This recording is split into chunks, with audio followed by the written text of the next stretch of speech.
Hello world! Here we are today. I'm in East Lothian, about to climb up this big tower thing here. It's quite a windy day, so I'm going to do my today's post from inside this place. But let's climb to the top first. Daisy!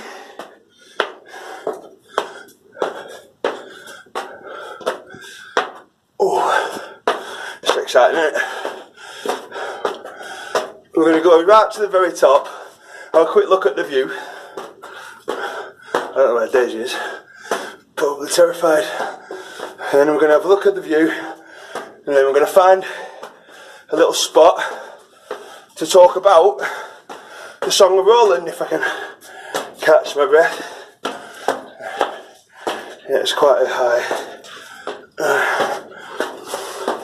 tower. So the Song of Roland, it's the first, probably greatest, of the Chansons de Geste, the Song of Deeds, that were sort of rampant about a millennium ago in France. And its subject is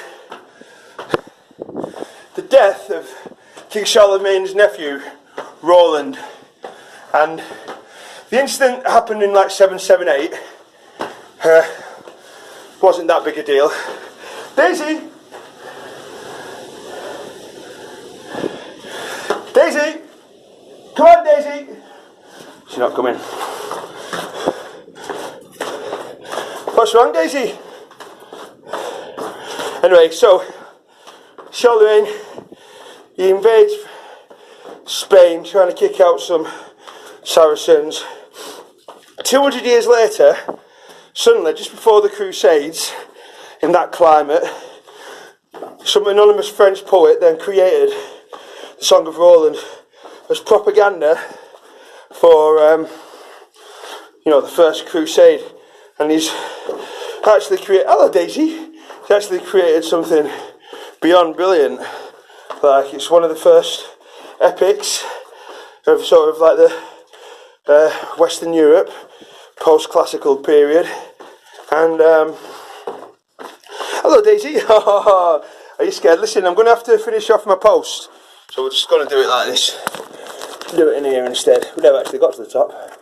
Well, that's not a good spot for that. How about that? Yeah, oh, that's cool. So that's basically the backstory behind the Song of Roland. And there's a crucial part in the story. The action happens in the Pass of I've been there myself on a walk across the Pyrenees, following the Camino de Santiago backwards at the time. It was fun. And that's where the ambush, originally it was the Basques who actually ambushed, not the Saracens. But by the 10th century, the enemy turned into this massive host of Paynim and everything. Anyway, so there's this section where Roland realises the rear guard about Charlemagne's army being attacked, ambushed, and he decides to blow his horn, and he ends up blowing it 3 times, but let's see what he's got to say about it. "I'll sound," quoth Roland, "my Oliphant straightway, when Carlon hears, passing through gate of Spain. I pledge my word, the French will turn again," quoth Oliver. "It would be foul disdain, and to your kindred and reproach would be great. All their lives long they'd not live down the shame. When I desired you, why then you said me nay. If now you do it, of me you'll get no praise. Blow if you will, such conduct is not brave. Nay, but how deep in blood your arms are bathed," the Count replies. "I've struck good blows this day." So it basically, he ends up being ambushed. He can't hold off like the hordes of enemy. So let's read his final moments of alive. "The county Roland lay down beneath a pine. To land of Spain he's turned him as he lies, and many things begins to call to mind.